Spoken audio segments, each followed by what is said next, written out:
Election commission ने repolling के लिए त्रिपुरा में एक अनाउंसमेंट किया है। कांग्रेस पार्टी हम डिसअपॉइंटेड है कि सिर्फ 168 बूथ में हमारा रीपोलिंग हो रहा है, लेकिन कांग्रेस पार्टी जमीन छोड़ने वाली नहीं है। कांग्रेस पार्टी इस बाई इलेक्शन में कॉन्टेस्ट करेगी, जमीन में आके कॉन्टेस्ट करेगी, और ये हर जो बूथ है जो अनाउंसमेंट हुआ है उस बूथ में हम लीडिंग करने की पूरी कोशिश करेंगे। हमको इंटरनल खबर ये भी मिला है कि हमारी पोजीशन बहुत अच्छी है, लेकिन कांग्रेस जमीन छोड़ने वाली नहीं है और बीजेपी को फ्री रन देने वाली नहीं है। Congress is going to fight the 168 polling booths. इस आने वाले 12 तारीख को हम हर बूथ में बीजेपी को टक्कर देंगे, और भगवान के भरोसे में मैं ये भी कहना चाहता हूं कि हम हर बूथ में लीड करेंगे।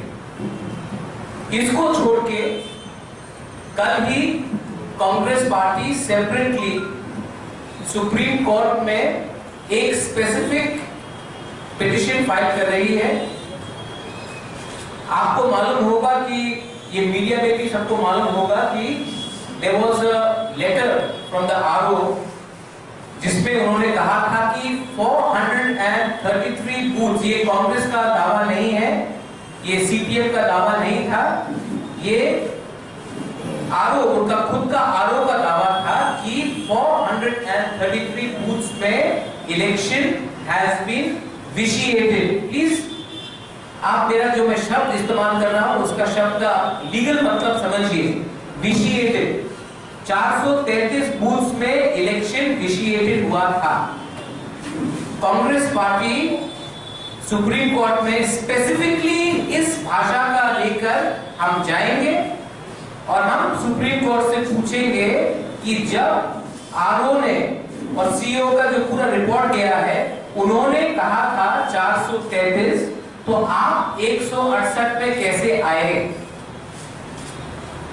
ये आपने कैसा ये फिगर निकाला आपने?